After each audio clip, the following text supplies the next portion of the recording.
ଏଠାରେ ଥିବା ଗୁରୁ ତଥା ଗୁରୁଜନ ମାନଙ୍କୁ ଆମର ନମସ୍କାର। 30 ଜିଲ୍ଲାରେ ଆସୁଥିବା ସବୁ କୁଳକୁମୀ ଭାଇ ଭଉଣୀ ମାନଙ୍କୁ ଆମ ତରଫରୁ ସ୍ୱାଗତ।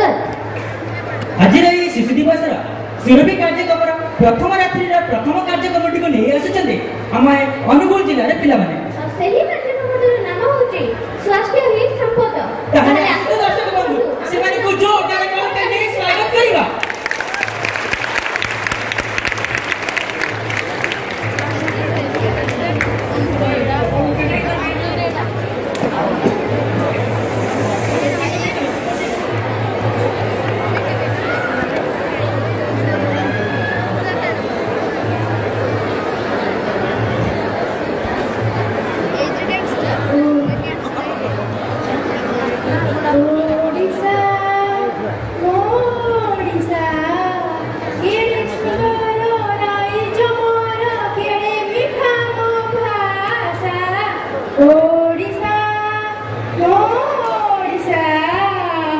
नमस्कार दर्शक बंधु, आज राज्य स्तरीय शिशु महोत्सव सुरभि कार्यक्रम पूज्य अतिथि वृंद सम्मानित विचारक मंडली एवं आम राज्य कौणरू आसिथिबा शिक्षक शिक्षयित्री और मोर प्रिय छात्र छात्री भाई भौणी मानक अनुकूल